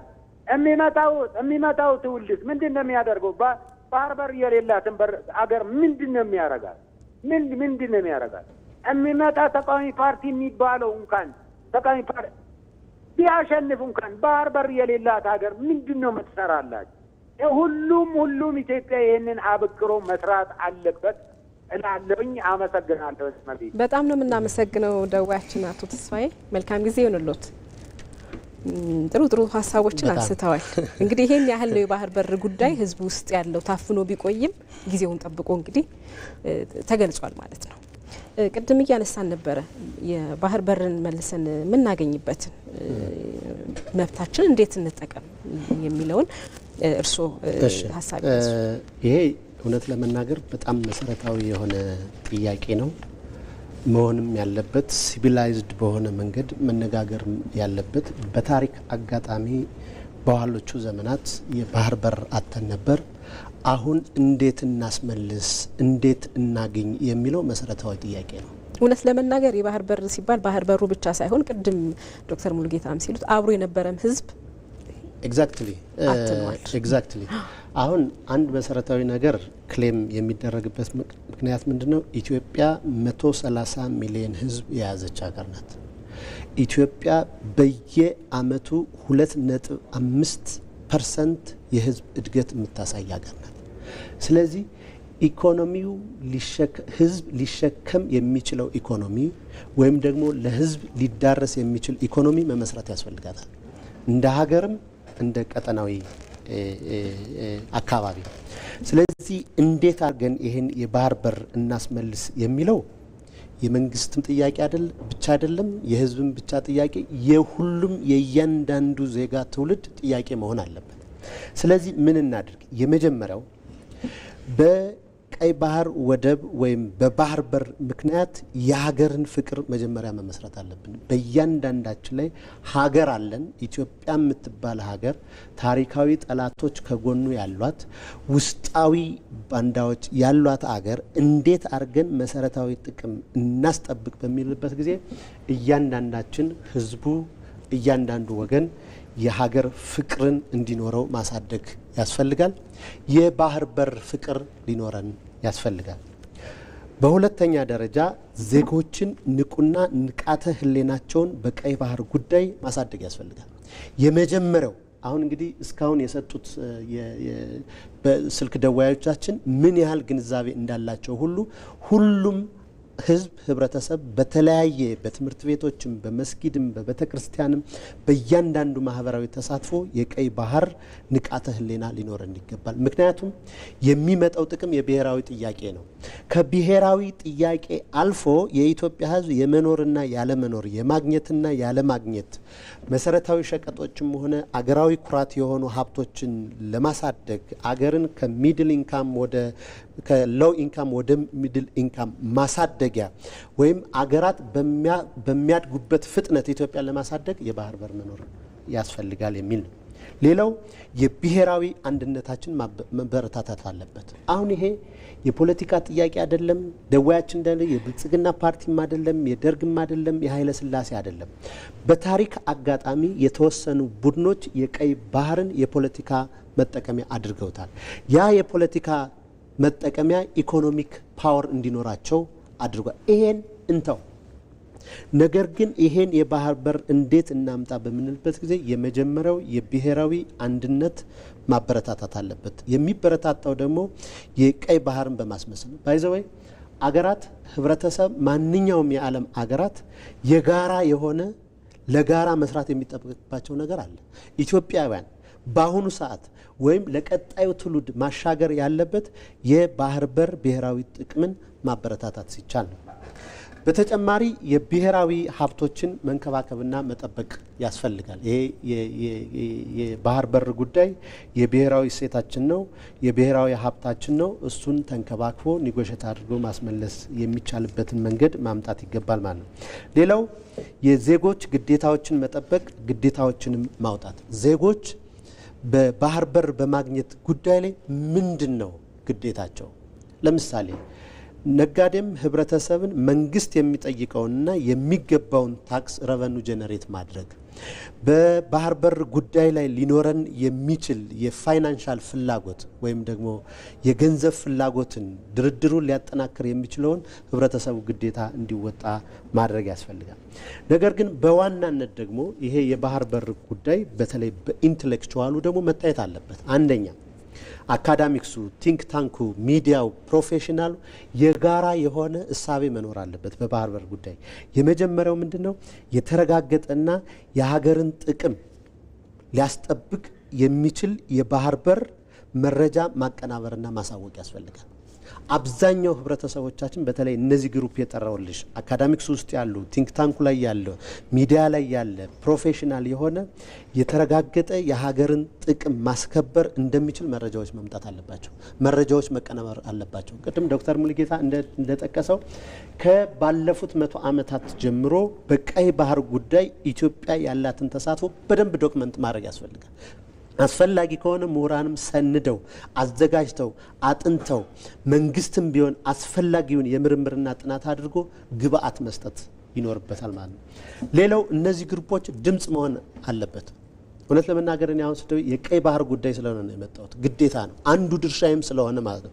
ስለዚህ ድምጽ መሆን በሀገር ጥቅም ላይ፣ በሙስና ላይ፣ በመጥፎ መልካም አስተዳደር ላይ ያለ ፍርሃት መረጃዎችን በመስጠት ማውጣት ያስፈልጋል። በተለይ በቀይ ባህር ጉዳይ የሚመጡ ሴራዎች ካሉ የሚጠፉ ጥቅሞች ካሉ የሚጎሉ ጥቅሞች ካሉ ያለ ፍርሃት ድምጽ መሆን ያስፈልጋል። አሁን ሚዲያው ኦፕን ነው። እያንዳንዱ ቲክቶከርም በዩ የሶሻል ሚዲያ ተጠቃሚ ከሚመለከታቸው አካላት ጋር የተጠናከረ መረጃና አሉባልታ የሌለበት መረጃ በማቀናበር ይህንን ድምጽ መሆን ያስፈልጋል። የመጀመሪያው አጀንዳ ይሄ ነው መሆን ያለበት። ሌላው ህዝብንና ኢሊቱን ማስተማር ያስፈልጋል፣ ማሰልጠን ያስፈልጋል፣ ውይይት ማድረግ ያስፈልጋል፣ እንዲከራከር ማድረግ ያስፈልጋል።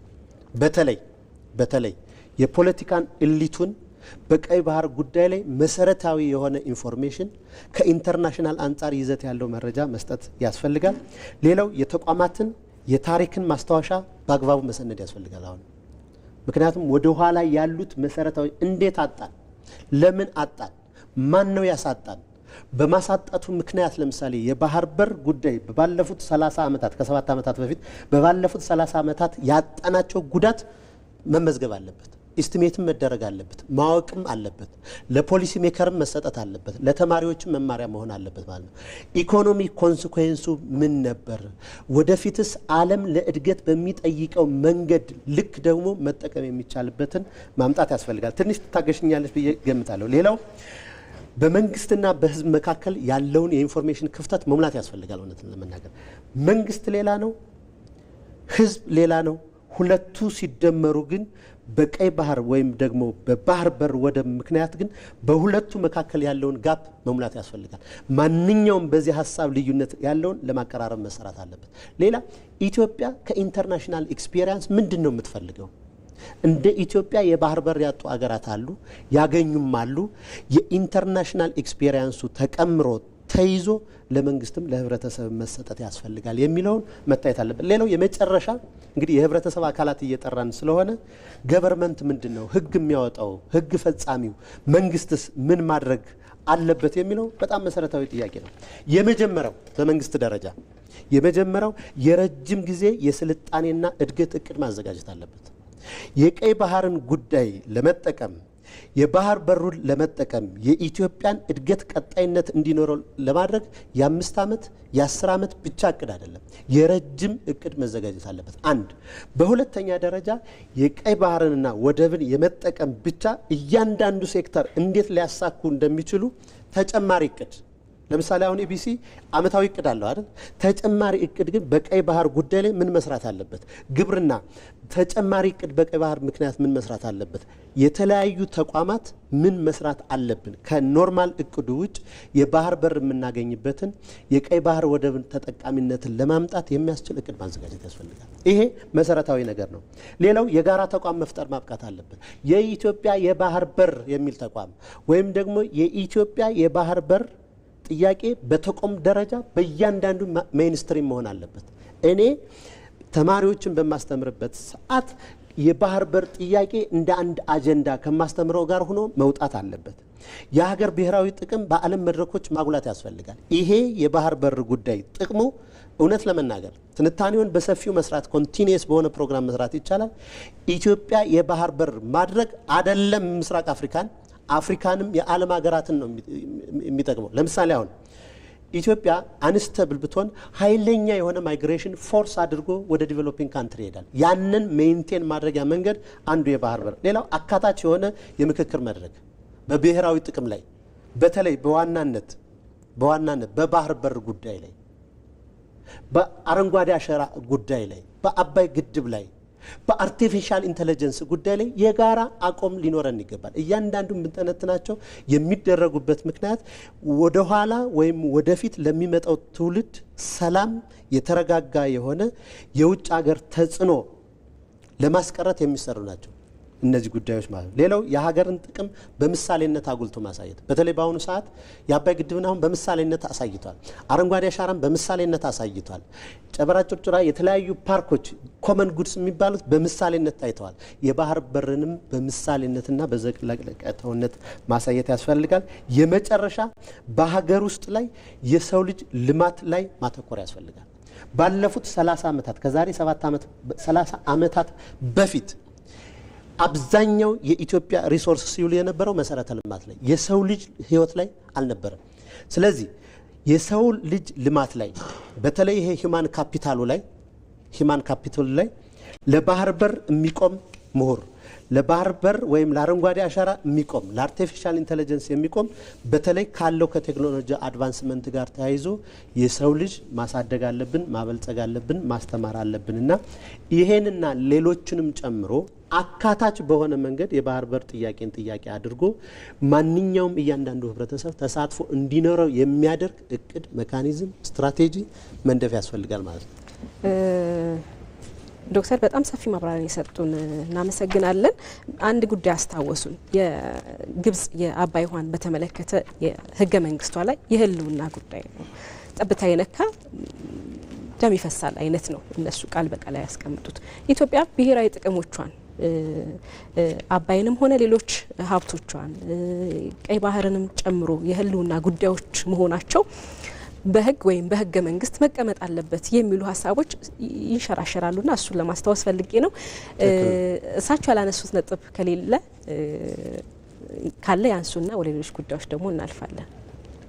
አይ በኋላ አብረን ብንመጣ ጥሩ ነው። ግን እንግዲህ ኢትዮጵያ እስካሁን እየሄደች ያለችው በመንገድ ኃላፊነት በተሞላበት መልኩ ነው።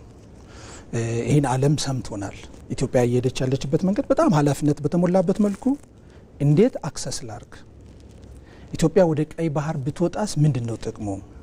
ከማሊ አንስተን እስከ ህንድ ውቅያኖስ እኛ ምስራቅ አፍሪካ ሶማሊያ ያለው አካባቢዎች ፍራጃይል ስቴት ይባላሉ። መንግስቶቻቸው በጣም ጠንካራ አይደለም።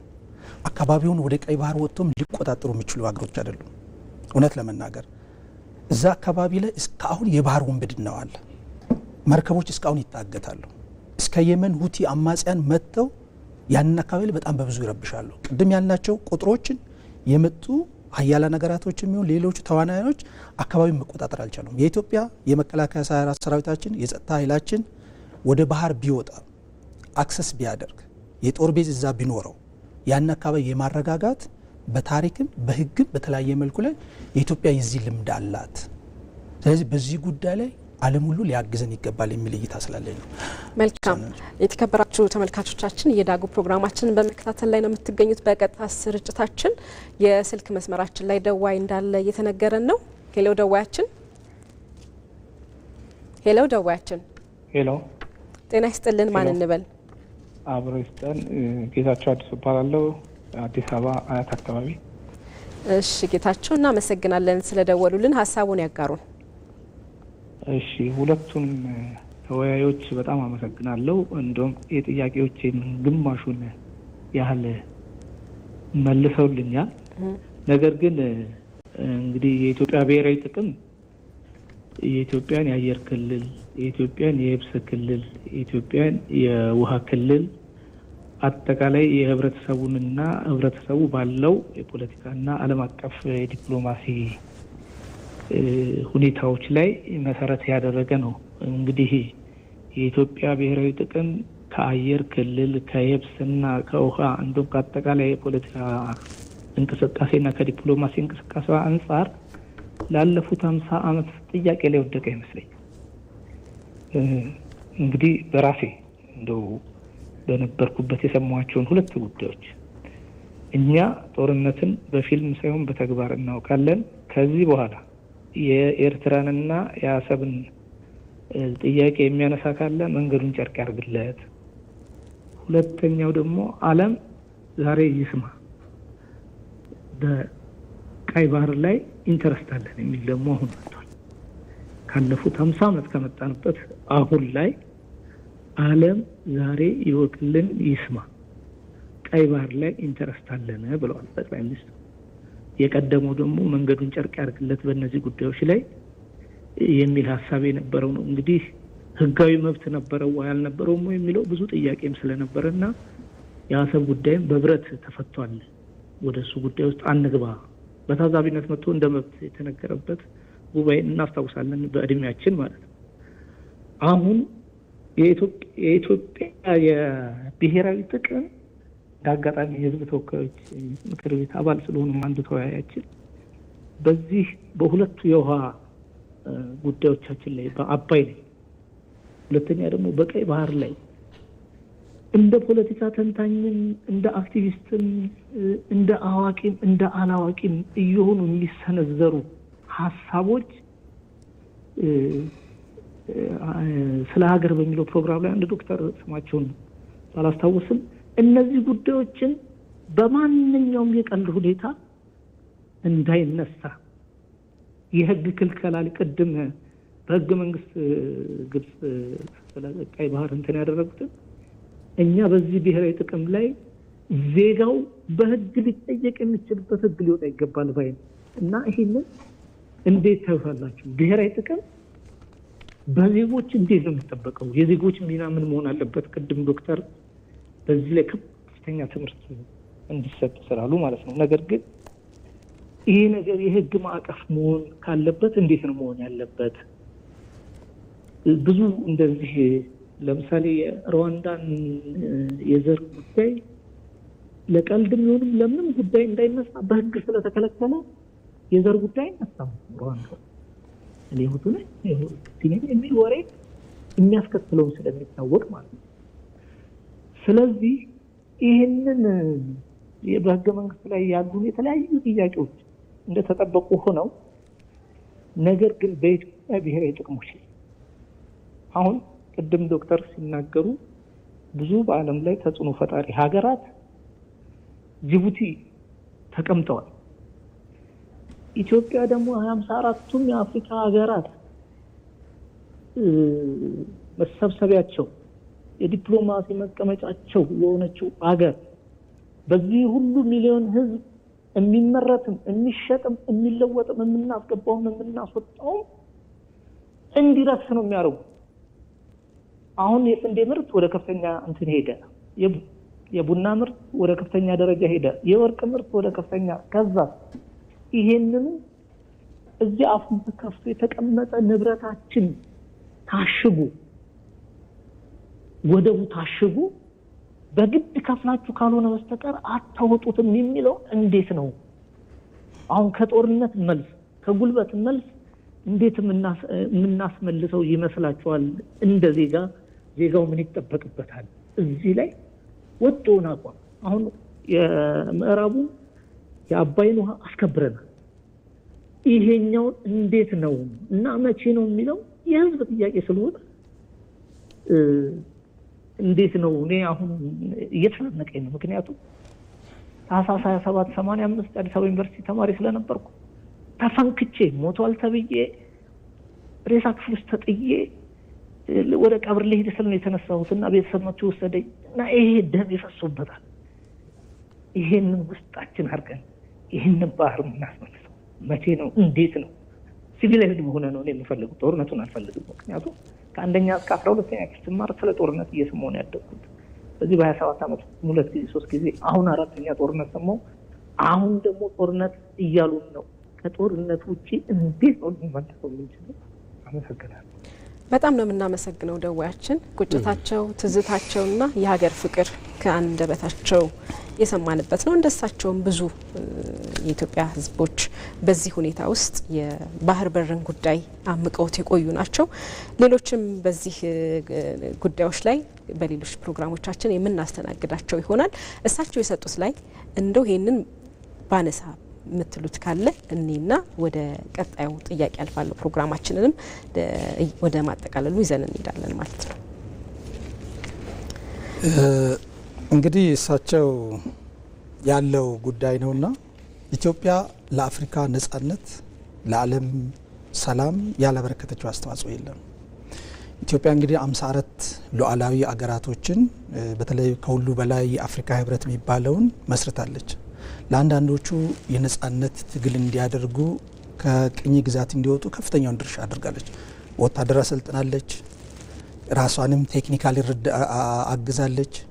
ይህን ሁሉ ያደረገች ለዓለም ሰላም ዓለማዊ ተቋማቶችን ዩናይትድ ኔሽንን፣ ሊግ ኦፍ ኔሽንን፣ የአፍሪካ ህብረትን፣ ኢጋድን እንደ ኮሜሳ አይነት በከፍተኛ መልኩ የምትጫወት አገር እቺ ታላቅና ገናና አገር እንግዲህ 44 ሀገራቶች የባህር ወደብ የላቸውም ዓለም ላይ።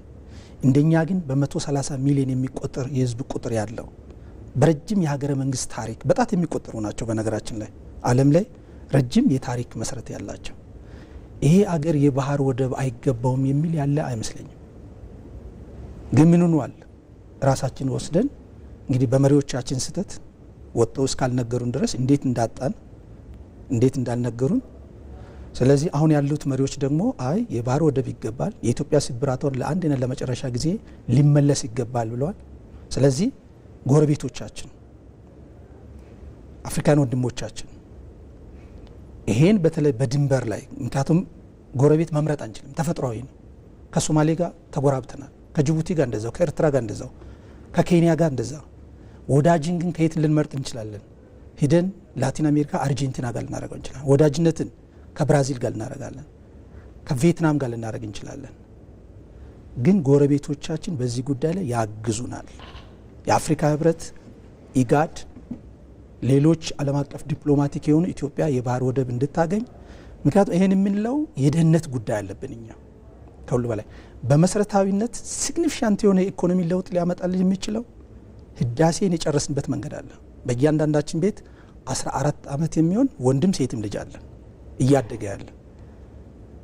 ከአድዋ ጦርነት በኋላ እኮ ለመጀመሪያ ጊዜ ተስማምተናል በዛ ጉዳይ ላይ። ይሄ የፖለቲካ ፓርቲ መንግስትን የመደገፍ ያለመደገፍ በሪኦት ተላይተን እኮ ይሄን ሁሉ አመት መጣል። በዚህ የዘመን ታሪካችን ውስጥ እስኪ በቃን ጎራ ለይተን በቃላት ሁሉ ተጨፋጨፍን። ይሄ ቢያንስ ከየትኛውም የፖለቲካ ቅድም ዶክተር ስሉ ነበር ከየትኛውም የፖለቲካ ፓርቲ ጋር አይገናኝም። ከየትኛውም ሪኦት ጋር መንግስትን የመደገፍ ያለመደገፍ ጉዳይ አይደለም። ስለዚህ በዚህ ጉዳይ ላይ የዓለም ማህበረሰብ ሊያግዘን ይገባል። ግን እስካሁን ኢትዮጵያ እየሄደች ያለችው ከጦርነት ውጭ ቅድም ያሉት ጠያቃችን ሰላማዊ ኃላፊነት በተሞላበት መልኩ ነው። የዓለምም ታሪክ ይህን ያሳየናል። እንደምናገኝም ደግሞ ከፍተኛ የሆነ ተስፋዎች አሉ። ይህን ለመጨመር ያክል ነው። ሜቢ የመጨረሻው ትንሽ ለመጨመር አድማጫችን ያሉት በተለይ ከህግ ማዕቀፍ ጋር መሰራት አለበት ያሉት እኔ መሰረታዊ ጥያቄ ይመስለኛል። አሁን ኢትዮጵያ የምክክር እያረገች ነው በተለያየ አቋም ላይ። አንዱ ትልቁ ኮምፖነንት የሀገር ብሔራዊ ጥቅም እንዴት እናስጠብቅ የሚል ውይይት እንደሚኖር ወይም ደግሞ ተደርጎ እንደሆነ ተስፋ አደርጋለሁ።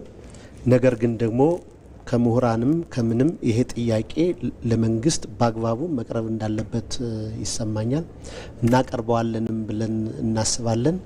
ነገር ግን በህግ ከመታቀፉም በላይ ብዙ ብሔራዊ እሴቶች ስላሉ ብሔራዊ ጥቅም ስላሉ እነዛን ማቀፍ ቅድም አንቺም እንዳልሽው የደም ጠብታዬ ነው እስከሚል ድረስ ማድረስ ያስፈልጋልና በዛ ልክ የባህር በር ፍቅር በኢትዮጵያ እንዲያደርግ ይደረጋል ብዬ አምናለሁ።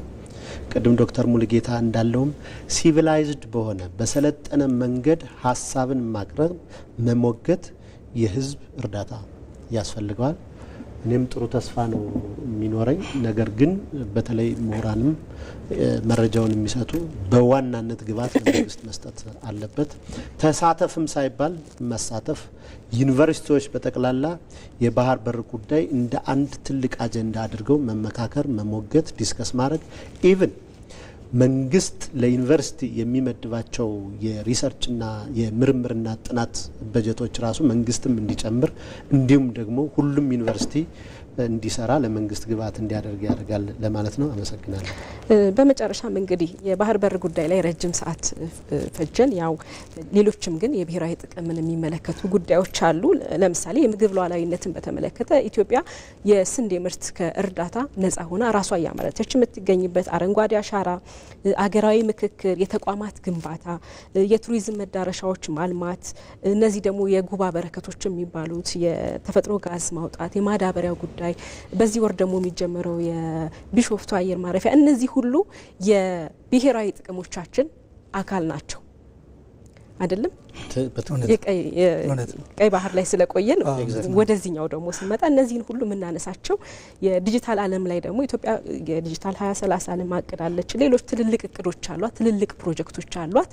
እነዚህ ጉዳዮች ላይም በጋራ ድምጻችን የምናሰማበት፣ ጉልበታችን የምንጠቀምበት፣ እንደዚሁም ደግሞ ከሌሎች ተልእኮች ባለመቀበል በተለይ ባዕዳን እኛን የሚፈልጉት ወድቀን እንድንታይና እርስ በርስ ግጭት ውስጥ ረጅም ጊዜ እንድንገባ ነው። እነዚህ ተልእኮችን በመቃወም በተለይ ደግሞ የብሔራዊ ጥቅምንና የግል ጥቅምን ወይም የቡድንን ጥቅምን በመለየትና መስመር በማበጀት እንዴት አብረን እንቁም ለብሔራዊ ጥቅማችን የሚለው ላይ አንዳንድ ነጥብ እንድታነሱልኝ ፈልጌ ነው። ዶክተር ከርሶ ልጀምር። አመሰግናለሁ። እንግዲህ ኢትዮጵያ በረጅም የሀገረ መንግስት ታሪካችን ውስጥ ልዩነት አድርገናል። ፖለቲካውን ረጅም ዓመት ስንተነትን ኖረናል። ሁለት ነገር ረስተን ቆየን። አንደኛው ኢኮኖሚውን እንዴት እናሳድግ፣ ኢኮኖሚው ላይ እንዴት አድርገን ቫልዩ አድ እናደርግ፣ ኢኮኖሚው እንዴት እንቃኘው። ሁለተኛው ማህበራዊ ውቅራችን እንዴት እናስተካክል። እነዚህ ሁለቱ ነገሮች በብዛት ቀርተውናል። አሁን በደረስንበት ደረጃ ላይ ልንሰራ የምንችላቸው እነዚህ ናቸው። ባዕዳኖቹ ብዙ አድርገውናል። አሁን ቀይ ባህር ብቻ እኮ አይደለም። የጣና በለስ ፕሮጀክትን 97 በትልቁ ዲቤት የነበረው የኢትዮጵያን የዋና ጉዳይ ያሳጣሉ የምንላቸው በእነዚህ ጉዳይ ነው። ጣና በለስ ፕሮጀክት ጣናን ከበለስ ጋር ማገናኘት አሁን ፓዌ ላይ የነበረው የመጀመሪያው ስራቸው እንግዲህ ጣናን ከበለስ ጋር አገናኝቶ በተለይ ይሄ መንደር 7 የሚባለው ቦታ ላይ ትልቅ የኢሪጌሽን ኤሪያዎች አሉ። ትልቅ የሩዝ ማፈልፈያ ማሽኖች አሉ። ትልቅ የኢሪጌሽን ኤሪያዎች ሆኑ ፍራፍሬ ማምረቻዎች ነበሩት። ያን አካባቢ ቀጥታ የመጀመሪያዎቹ መጡ ሰዎቹ በተልኳቸው መሰረት አፈረሱት። ኢኮኖሚው ተዳከመ። እንግዲህ 97 ላይ ጣናን ከበለስ ጋር የማገናኘት አሁን ህዳሴው ያለበት አካባቢ ነው። ወደዛ ሲኔድ የዛን ጊዜ ኢህአፓና ደርግ ይዋጉ ነበር። በላያ ተራራ የሚባለው ጃዊ ቀዝቃዚት የሚባለው ምሽጎቻቸውን የማየት እድሉ አለኝ። አንድ ወረቀት እጽፍ ነበር። ሀብትን መሰረት ያደረገ ግጭት በኢትዮጵያ ውስጥ ስንዞር ኢህአፓ መጥቷችሁ ያውቃሉ የሚል ጥያቄ ጠየቅኳቸው። እዛ አካባቢ ይሰራ የነበር ትልቅ ኢኮኖሚ የሀገርን የሚለውጡ ደርግ እንግዲህ የተዋጋ ነው። ግን ምን ያደርግ ነበር? አንዳንዱ ላይ እውነትም የሆነ ከጣናን ከበለስ ጋር ሳሌኒ ነበር ፕሮጀክቶቹን የሚሰራቸው። እዛ አካባቢ ትልቅ ጉዳይ ነበር። አንድም ቀን አሉ ይሄ ወንበራን ይቆጣጠር ነበር። ድባጤ የሚባለውን አካባቢ ይሄ በላያ ተራራ እሱን አካባቢ ይቆጣጠር ነበር። ግን የመጀመሪያው ያደረጉት ባዕዳኖቹ ይሄ እንግዲህ የመጀመሪያው ያንን ፕሮጀክት ማፍረስ፣ ከዛ ቀጥሎ ደግሞ የምናገኝባቸው እንደዚህ ያደረጉ። ኢትዮጵያ አሁን ከዛ ውስጥ አልፋ ኢኮኖሚውን ከፍ ለማድረግ የብዝሃ ኢኮኖሚ እርሻችን ነው። አሁን እያንዳንዳችን ያለን ሀብት ያለን እውቀት አሟጠን ሰፊ የሚታረስ መሬት አለን በየአካባቢው በየቦታው። ታግሌን የለ አርሶ አደሩን አስተምሮን የለ። ትናንት እኮ ስንታገል መቼ አርሶ አደራችን ጫማ አልብሼው መቼ አሳልፍልህ አንጀቱ ታጥፎ አስተምሮ ልጆች የሚለው። እኛ ግን በቃላት ተዋጋን። ብዙ መጣን። ልዩነታችን ብዙ ነው። ትምህርት ቤት ካሪክለም ቀርጸን በልዩነቱ ላይ በጣም ሰራን። አሁንስ ኢትዮጵያ እየመከረች ነው። ጠባሳችን እናክምበታለን። ያለፈው ፖለቲካችን እንደ አዲስ እንሰራበታለን። እሱ አንድ ፓርት ነው። ስለዚህ ኢኮኖሚው ላይ እሱ ላይ አድ ማድረግ፣ ነዳጃችን ሲወጣ ለዛ የሚሆን እውቀታችንን በብዙ ማድረግ፣ በተመሳሳይ መልኩ ኢንዱስትሪዎቻችን ዲጂታል ኢኮኖሚውን ይሄ ሲሆን በአገር ላይ አድ የሚያደርገው ቫልዩ ከፍ ያለ ነው። ስለዚህ ከሁሉ በላይ እኛ ኢትዮጵያውያን ይብቃን፣ የሆነ ቦታ ላይ እንዝጋው ይህን ታሪካችን። እውነት ለመናገር ብዙ ሀገሮች ወድቀው የትም ዓለም ላይ ግጭት አለ። ግጭቱን ግን እኛ የምንጠቀምበት መንገድ አንዳንዴ የኛ የሰላም ሰዎች ምን እንለዋለን? ግጭት እንደ አሳንስር ይወስዳል። ሊፍት ያወጣናል፣ ይመልሰናል። ተጋጨን፣ ተነታረክን፣ ተነጋገርን። ግን ምን እናርግ? ቤታችን ውስጥ ቁጭ ብለን ቅድም ዶክተር መሰረት ስለ ሀገራዊ ምክክር ኮሚሽኑ ስላወራ በራሳችን ቋንቋ ብዙ እሴቶች አሉ። ያንን አድርገን ስንሆን ነገ የምናገኛት ኢትዮጵያ ታላቅ በዓለም ላይ የምትፈራ።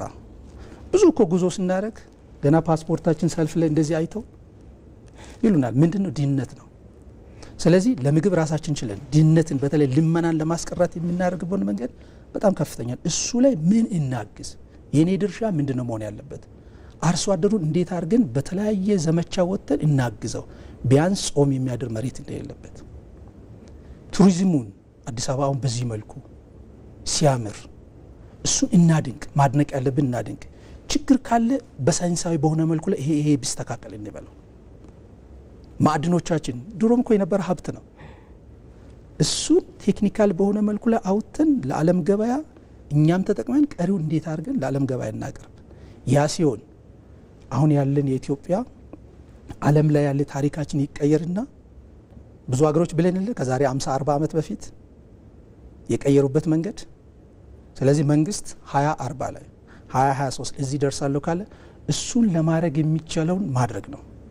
በመጨረሻም ጉልበት አለን፣ በጉልበታችን እናግስ። እኔ አሁን ላረግ የሚችለው ሁሉንም አቅም የማይገቡኝ ነገሮች ካለ በዝምታ ማገዝ በጣም ትልቅ ነገር ነው። አለመረበሽም በጣም ትልቅ አስተዋይነት ስለሆነ እሱን እንጠቀም ባይ ነኝ ዶክተር።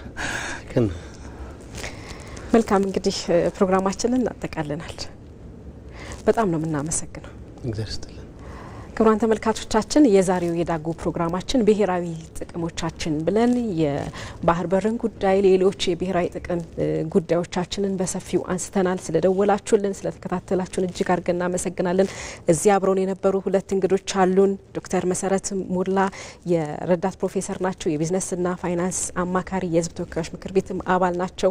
ካሏቸው በርካታ ኃላፊነቶች የተወሰኑትን ለማንሳት ያህል ዶክተር ሙሉጌታ የለበዛ በኩል የሚገኙት እሳቸውም ረዳት ፕሮፌሰር በአዲስ አበባ ዩኒቨርሲቲ የሰላምና ደህንነት ተመራማሪ ናቸው። በሙያቸው በርካታ አካባቢዎች ላይ ጥናት የሚያደርጉ ለሰላምና ደህንነት አስተዋጽኦ የሚያደርጉ ምሁር ናቸው። ሁለታችሁንም እናመሰግናለን። እኛም እናመሰግናለን። ሀሳብ እንድንሰጥ ስላደረጋችሁን በጣም እናመሰግናለን። እሺ እናመሰግናለን። ክቡራን ተመልካቾቻችን የዛሬው ፕሮግራማችን በዚሁ እንቋጫለን። አመት ረህማን ጀማል ከመላ የቴክኒክና የዳይሬክቲንግ ባለሙያዎች ጋር በጋራ በመሆን ቆይታ አደረኩኝ። ጤና ይስጥልኝ።